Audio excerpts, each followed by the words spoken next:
अस्सलाम वालेकुम। मेरा नाम है ज़ीशान उस्मानी। आज हम बात करते हैं diversity as a career tool के ऊपर। ये डाइवर्सिटी बड़ी काम की चीज़ है। अगर आप किसी तरीके से अपने सिस्टम के अंदर, अपनी सोच के अंदर इसको इनबिल्ट कर लें तो आपको बहुत ज़्यादा इसका फ़ायदा होगा। अभी पिछले दिनों मेरा नियाग्रा फॉल्स का चक्कर लगा, तो वहाँ सबसे ज़्यादा जिस चीज़ ने मुझे मुतासिर किया, जो नियाग्रा फॉल थी वो तो थी, वो डाइवर्सिटी ने मुतासिर किया। दुनिया भर की कौमियतों के लोग वहाँ पर आए हुए थे।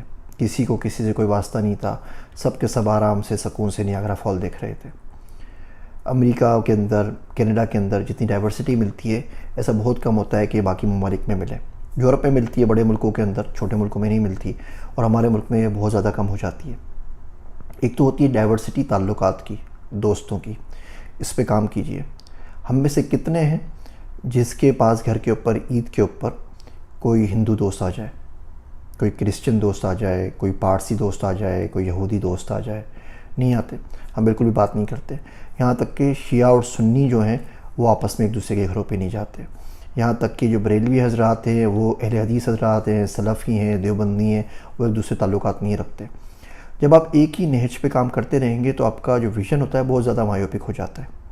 आप दूसरे लोगों से मिलते हैं, दूसरी दुनिया को देखते हैं, तो उससे आपका जहन थोड़ा सा खुलता है। आपको किसी और का पर्सपेक्टिव समझने में मदद मिलती है। और यहाँ अल्लाह वाला साहब है ना, वो कहते रहते हैं 500 म्यूचुअल फंड बनाओ, 500 म्यूचुअल फंड बनाओ, और लोग बड़ा उनकी बात समझ नहीं पाते।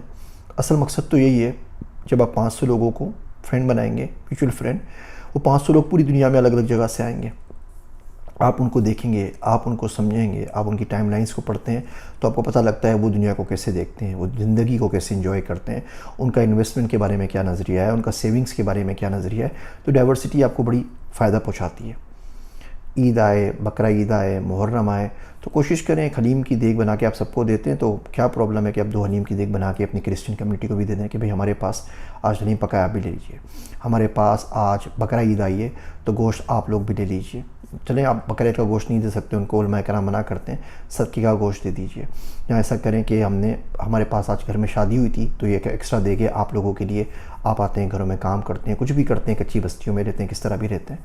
इस तरीके से आप लोगों के करीब आएंगे और आपको सीखने का मौका मिलेगा।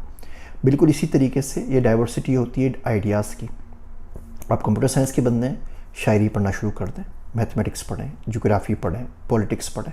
इससे आपका दिमाग थोड़ा सा खुलेगा, आपका विजन जो होगा मायोपिक नहीं होगा। बिल्कुल इसी तरीके से आपके जो नेटवर्क कनेक्शंस हैं, लिंक्डइन के ऊपर, फेसबुक के ऊपर, ट्विटर के ऊपर, उसको डाइवर्स करने की कोशिश करें। दोस्तों को डाइवर्स करने की कोशिश करें। आपने जिनके साथ पढ़ा है केजी से लेके मैट्रिक तक, वही अगर आपके दोस्त हैं तो आपकी ज़िंदगी आगे कहाँ निकलेगी। एक जगह कहा भी था मैंने, शायद पढ़ा था कहीं पे, कि you are the average of the 5 people you hang out with.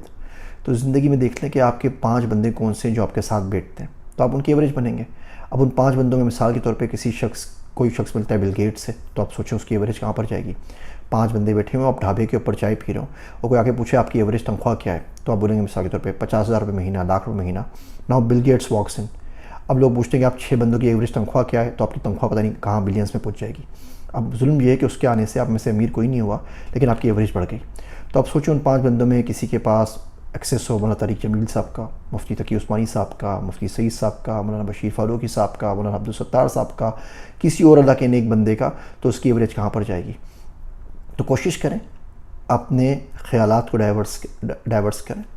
Diversify करें, अपनी किताबों को, मुताले को डाइवर्सिफाई करें, अपने नेटवर्क को, लिंक्स को, कनेक्शंस को डाइवर्सिफाई करें, दोस्त बनाएं, उनके पास जाएं, और लोगों का ख्याल भी करें ना। अपनी खैरात को भी थोड़ा सा डाइवर्सिफाई कर दें, अपने अच्छे अमाल को भी डाइवर्सिफाई कर दें, अपनी डीड्स को भी डाइवर्सिफाई कर दें, ताकि दुनिया बेहतर हो सके। हमारे पास बड़ा अजीब मसला बना हुआ है। मेमन है तो मेमन के बाहर शादी नहीं करेगा, नागौरी हैं तो नागौरी में शादी करेंगे, यानी कि अगर बच्चा बाहर जाके शादी कर भी ले तो 2 साल तक वो किसी की खुशी में नहीं जा सकता। पता नहीं दुनिया के कौन से कोने में रह रहे हैं, और दुनिया में कौन सी हमने चीज़ अपने पर मुसल्लत कर ली हैं। कज़न्स मैरिज की वजह से आपस में जो बीमारियां हैं, बाकी तमाम चीज़ें, उसको भी हम साइड पे रख देते हैं, जो बायोलॉजिकल उसके इश्यूज़ हैं। लेकिन कम से कम बाहर निकलने की कोशिश करें। ये डाइवर्सिटी बहुत फ़ायदा पहुँचाएगी। मैं कैम्ब्रिज में कोर्स करने के लिए गया, अब जब वो फ़ोटो शूट होता तस्वीर का, वो सबसे आगे मुझे बिठा देते। अब मैं बड़ा हैरान परेशान किया, यार मैं तो मेरे कौन से सुरखाब के पड़ लगे हुए हैं, कितने बड़े बड़े लोग आए हुए हैं। सीमेंस का वीपी आया हुआ है, सैमसंग का वीपी आया हुआ है, डिज्नी का वीपी आया हुआ है, पिक्सार का वीपी आया हुआ है, और फेसबुक के पास से बंदे आए हुए हैं और मुझे आगे बिठा देते हैं। बाद में पता चला कि जी पूरे के पूरे कोरम के अंदर जो हमारा पूरा ग्रुप था उसमें दाढ़ी वाला मैं एक ही था, और उनको ये प्रोग्राम मिडल ईस्ट में मार्केट करना था, तो उन्होंने दाढ़ी वाले को आगे ब्रोशर पे चिपकाना था। इस वजह से मुझे मुफ्त के ब्राउनी पॉइंट्स मिल रहे, तो मैं इसी खुश हो रहा था। इसी तरीके से कोर्सेरा ने मुझसे पूछा कि जी आपने बहुत सारे कोर्सेज़ किए हैं, मैंने कोई 176 से ऊपर कोर्सेज़ किए हैं वहाँ पर कोर्सेरा के ऊपर, तो आप किसी के बारे में फ़ीडबैक दे दीजिए। मैंने 4-5 कोर्सेज फ़ीडबैक दे दिया। नेक्स्ट थिंग आई नो कि अगले हफ्ते पूरी मिडल ईस्ट में, साउथ एशिया में जितनी उनकी मार्केटिंग चल रही है डिजिटल मार्केटिंग के ऊपर, उसमें मेरी तस्वीर आ रही है और मेरा कोट आ रहा है। मैं बिला वजह मशहूर हो गया, क्योंकि ज़ाहिर बात है वो उनको उनके जैसा कोई बंदा दिखा रहे हैं कि देखिए बंदा आप में से आया है, इसने भी कोर्स किए, आप करने आपको भी फ़ायदा होगा। तो बहुत मरतबा तो ऐसा होता है कि डाइवर्सिटी की वजह से आपको ज़्यादा चांसेस मिल जाते हैं, आप पढ़ने जाते हैं, स्कॉलरशिप के लिए जाते हैं, बहुत सारी चीज़ें मिल जाती हैं। तो डाइवर्सिटी से आपको भी फ़ायदा होता है, बाकी लोगों को भी फ़ायदा होता है। इसके ऊपर ज़रूर सोचिएगा। मेरी बातें सुनने का शुक्रिया। मैं हूँ आप सबका ज़ीशान उस्मानी।